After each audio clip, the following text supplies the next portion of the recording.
Two biggest stories of the day are obviously an increased threat to the entire planet. How about that? Iran attacked Israel over the weekend. 99% of the drones in the attack were taken out. Mm-hmm. But it doesn't change the fact that the attack happened. Lots of spokes to that wheel. And Trump's on trial today for his criminal trial. Is actually going to happen today with jury selection. Pat Brady, former prosecutor, joins us now. Good morning, Pat Brady. Good morning, Bajaba. Yeah, hi, Pat. Get that master's hangover, huh? It was great. It was absolutely great. All right, lawyer man. So let's talk here for a second. Jury selection today. How long is it expected to take?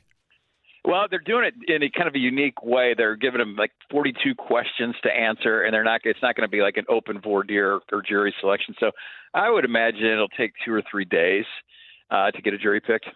You and I, as recently as last summer and as long ago as 2 years ago, we're talking about, as this looked like it was headed in this direction. We didn't think there'd be 4 trials and 91 felony indictments, but that he would stand trial for something.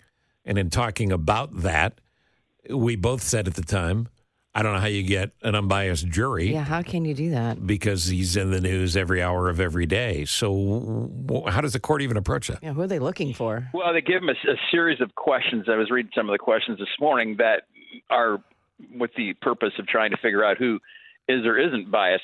I agree with you. It's going to be tough. It can be done, but you don't have to be perfectly unbiased, meaning, if you read a newspaper, that doesn't disqualify. You just can't have to tell the court that I can be fair no matter what I know. I can be fair, but it's going to be difficult, which is probably not good news for the former president, given that he's sitting in New York. I served on foreman for the 2 juries that I was involved with, and both times I thought I knew what I wanted to do from the moment I was selected to serve. And I would assume most jurors have some sense pretty early on. But what I found interesting in both cases, once deliberation started, you really start to open your mind a little bit to possibilities. Does it usually go that way? I think so. Best movie ever, 12 Angry Men. Yeah. I don't know if you've seen that. But, yeah, I think – I'm not sure because they don't let you go back to watch the jury, but I do know this, that all the juries I did in time hung around courtrooms, jurors do the right thing or try to do the right thing, I think, other than the O.J. Simpson case. I think they actually take the law and apply the law and do their best. And so I do think they take it more seriously once they get those final instructions at the end of the case, which outline what the law is. Trump has thrown everything possible against the wall to try to delay this. None of it has worked. You have told me before this is the weakest of the cases against him. So give me a brief on how each side's going to approach it. Well, first, on the case itself, I think this case is utter nonsense. What they've done here and what the case is about is he got caught up in 2016 during the campaign. It came out that he had this affair with the porn star Stormy Daniels in 2006. And there's a couple other things in this indictment, that he had an out-of-wedlock child. He ended up paying off the companies or the media companies that had the information. But what they've charged him with is he disguised those payments as legal payments to this guy, Michael Cohen. And in New York, that's a misdemeanor, right, to do that. You got to keep your books and records accurate, particularly when you're in the financial capital of the world. But what they've done here is they've said, okay, you did that with the intent to commit a felony, which is a campaign finance violation, where at that time the Justice Department had already determined weren't going to prosecute that campaign violation. So this New York district attorney, I think this is all political. And I'm not a defender of Trump, but if this were not Donald Trump would not be charged with this. I think this is the first time they've ever done it this way. So to me, there's a fundamental unfairness in the whole trial. But the problem for the prosecution is, too, Michael Cohen has been admitted 4 or 5 times on the record to lying in the past, which makes him a problematic witness. Now, another witness, you're going to have Hope Hicks, his former communications person who was in the room for all these conversations, I think will be a pretty solid witness. But I think it's 60-40 they get a conviction. I would not be surprised if this is an acquittal. But as you go forward, look, there's 2 things here. One is that the president should not be above the law. We've gone through this immunity defense. We've gone through the days of Richard Nixon. When the president does it, it's not a crime. There's a policy that Trump skated on in the Justice Department that's simply that. It's a policy. It's not a law. So if we're not going to start holding the president to the same standards as the rest of us, then what's the Justice Department about to begin with? Well, first of all, this is the DA. So this is the local DA, an elected public official. And I agree with you completely. Nobody's above the law, but nobody's below it either. In this case, I think that the statements and the conduct of the prosecutor is below the law. If Donald Trump were not who he is, he wouldn't have been charged with a felony, just plain and simple. And I think that they, in this case, and I think somewhat in the Georgia case, the prosecutors have behaved very badly. A prosecutor is supposed to be above all this, right? You're supposed to be a fair and impartial actor that dispenses justice fairly. And in this case, I think that it's way too political. When you enhance a misdemeanor to a felony on a kind of a dubious legal theory anyway, I think that to me shows there's a bias in what you're doing. I just don't like the way they've done it. I'm not defending Trump. Having sex with a porn star and paying her out to shut her up during a presidential campaign, that's bad conduct. But the reality is, if for anybody but him, he wouldn't be charged. And it's just it probably, or there's a good chance, I think this thing, even if he is convicted, might come back on appeal. I mean, you've got my big issue is you've got the January 6th case, which is a serious case, and the proper application of the law. But if this is a not guilty, no one understands the distinction in these cases. This is going to give Trump an unfair advantage going into that January 6th trial, at least insofar as public perception and politically. So, Pat, you already kind of went over this. The jury, it'll be tough selecting because everybody knows who he is. If they don't, I mean, you have to know who Trump is. And the judge is already not a fan of Trump. So how can the judge be fair or be unbiased? I'm not sure if he's not a fan of Trump. Trump behaves like a goofball. He uses these trials to do media appearances and raise money. And his conduct, what he says, like what he said last night, I mean, any other person, speaking of being fair, probably would have been thrown in jail for what Trump has said. And the judge can only do so much. I kind of wish the judge would just stand down because it just gives the whole thing oxygen. But I don't think the judge is necessarily unfair. Trump's just a really, really bad defender. I've never, ever seen behavior like he exhibits. But, the reality is you got to handle it. And you're right.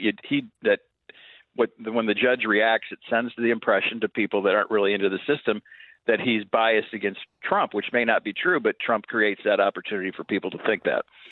And you just mentioned this. He uses this as a publicity stunt. He'll be spending, once it starts, maybe 3 days in the courtroom for the next several weeks off the campaign trail, but more so publicity. So in his mind, probably a good thing. Exactly. And if you look at the polling, he was down 10, 15 points to DeSantis a year ago before all these indictments went down. He's used these indictments to turn everything around, including raising money. Now, he still has a big fundraising deficit, but these trials politically help Trump. The Democrats are doing everything they can in these two cases, this case and the Georgia case, I think, to help Donald Trump get elected because the behavior of the prosecutors has created, I think, a fair impression in the public's view that he's not being treated fairly. And he feeds into that. He says he has to sit there and not talk. Every defendant has to sit there and not talk. Right. He doesn't get a free pass on that. But stick around when we come back. One of the things I want to bring up to you is this destruction of institutions and the rule of order that McCain spoke about in Congress. It ought to apply in the justice system as well, because it can't only be a fair case if it's your guy that wins. And that seems to be where we are now. For the first time ever, a sitting U.S. president becomes an ex-president, runs for president again, has 91 felony counts against him, and will go on trial today. Donald Trump on trial in New York after 6:30. Iran's attack on Israel. Pat Brady, which, by the way, has no good outcomes for Biden. We can talk about that with the professor. Nicholas Grossman, international relations professor at University of Illinois. Back to Pat Brady for a second. What about this destruction of institutions? Do we just live in a world now where if I win, it's good, and if you win, it's a fraud? Yeah, kind of. With the destructions of the Justice Department and judicial system, it's so ridiculous to suggest at the federal level that these prosecutions of the former president are somehow created. Think about what you'd have to do to actually prosecute somebody like this. You'd have to suborn perjury. You have to, create documents. You'd have to lie in the grand jury. These would all be all the FBI agents. It'd have to be this massive conspiracy, along with the prosecutors agree, hey, we're going to get this guy. It would take 40 people to do all these illegal acts in order to create this indictment, to indict a guy they probably most of them voted for.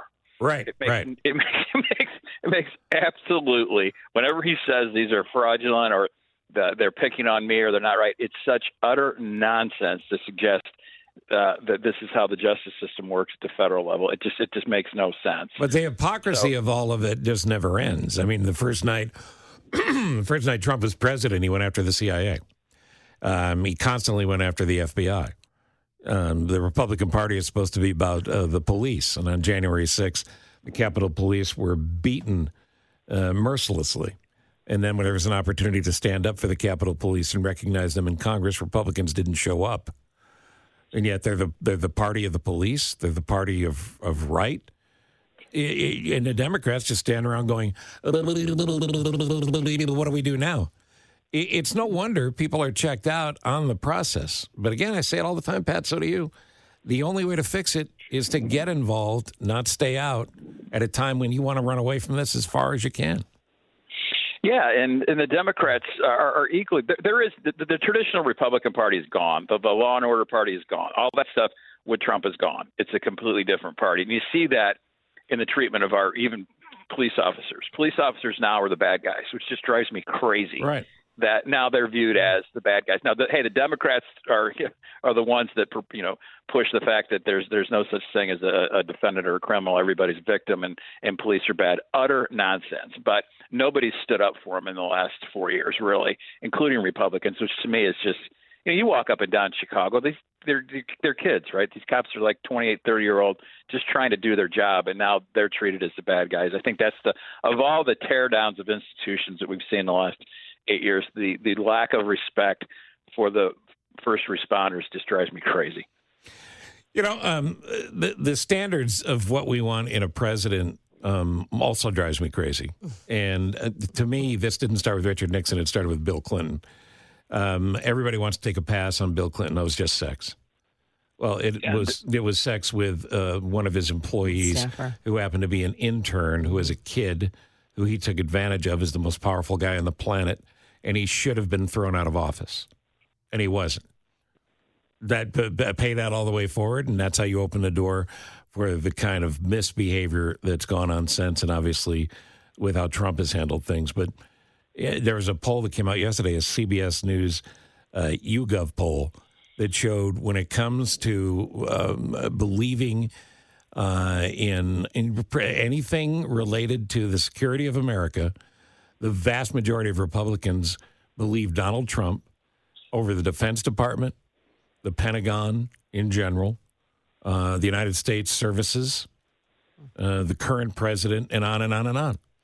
And he's documented lying every single day. There's just no way to put that genie back in the bottle.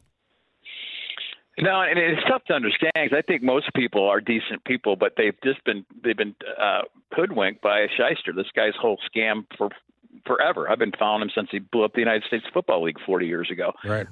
He's incapable of telling the truth, but people see him as this tough guy that was firing people, right? That's their impression of him or perception of him, that he's this businessman and blah, blah, blah. But if you peel the onion back a little bit, I mean, the bankruptcies, the lying, his whole life has been a lie. But he's convinced, as of this morning, 50% of the people that what he's saying is true and that he should be the next president, which to me is kind of frightening. But on the other side, what are the Democrats putting up? I mean, the Democrats put up the weakest guy in their entire party to run for president this time. So it's kind of a horse apiece, and we're stuck with two horrible choices. Yeah, and I also think the events of today, and as they're on this campaign trail, just continues to create this huge divide. I know there's a divide already between the two parties, and we want to have a third and all these things, but we continue to make this gap bigger. Like, we have to work together. I agree, and when you've got wall-to-wall coverage of this today on the networks, everybody with a different view, it doesn't help. But the reality is, I still believe that this campaign is going to come down to the abortion issue. Is going to be probably the biggest issue that's going to motivate people to vote. And the Republicans are going the wrong way on this one. I don't think Trump wins Arizona based on this. If Trump doesn't win Arizona, Trump's not president. The swing states have changed from 2016 and even from 2020. Is Pennsylvania still purple? Is North Carolina purple? Is Michigan purple? Yeah, there's 5 or 6 states. The problem with for North Carolina for the Republicans, the guy they nominated to run for governor out there is really made some really. He doesn't think women should have the right to vote. That's a bad guy to have running for you right. in today's day and age. Which that's the state that Trump had his closest win in. But all these, it's all up in the air. It's going to come down to a couple 100,000 voters, and we'll see what the impact of these trials are. I'm not quite sure, but. There's a new poll out over the weekend. You mentioned before that this thing's a dead heat. Biden's got a little momentum in the last couple of weeks, but it's been a dead heat for the last 3 years. Are people paying more attention now, or will they pay more attention starting today? I'm talking about to the trials in particular. Just because it is going to be the news? I'm not sure because this has been in the news for 3 years, mm-hmm. and it's the same. You know, even the Kardashians got canceled, right? I mean, at some point, you just kind of get enough's enough. I don't think people that now, if he's convicted, yeah, I think so, or acquitted, which I think there's a chance he will be. Yeah, I think so. I think that'll have a political impact. But in my opinion, of all 4 of these cases, the only one that really matters is the January 6th case. That's the one where, and these prosecutors, all of them should have gotten together a year and a half ago and said, this is the order in which we're going to do these. The DA can talk to the Justice Department. They don't operate in a vacuum. So the way these have rolled out has just been, I think, a very mishandled administration of justice insofar as getting what actually happened, having whomever be held accountable. Isn't that a call the Attorney General should have made to these various jurisdictions? Yeah, you'd think, but the jurisdictions have their own power. I mean, back in the old days when I did this, we were doing a case in D.C., and the New York DA decided they were going to do it. And you couldn't talk sense to them because they wanted to do it. I think that was partially political. I think this New York case is very political, which, kind of undermines the whole system of justice when you have somebody that's not acting according to law. He's acting according to politics. And it's just going to be, I think it's a bad result for justice either way. Do all 4 of these cases see the courtroom? Well, it depends. If Trump wins, I don't think the federal cases do. Although people are I think wrong legally saying that Trump can pardon himself. It's not clear that Donald Trump can pardon himself as president. Yeah, because once again, no precedent for it. And if they all get convictions, then doesn't he just appeal them? They go back. Well, he can appeal them, but he can also end up in jail, during the appeal. I mean, it's all ground we haven't crossed. And then, of course, there's the concern about how America's going to respond, right. And 2 conventions and a hot summer. And yeah.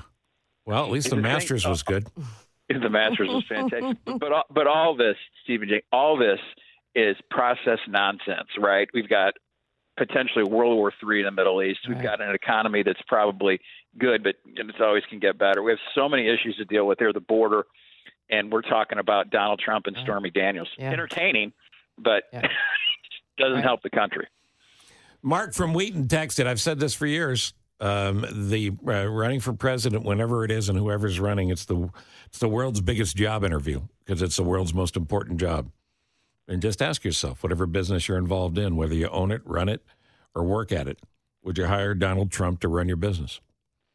I think it's probably an easy way to decide if you'd vote for him. Yep. And if you would, I'd watch The Office Supplies. It's 6:31. Thank you, Pat Brady. Thanks, Pat. Hey, guys. Have a good day. That's Pat Brady. He's chipper. He's going golfing. That's why he's so chipper. Is he chipper? Oh, maybe that's it.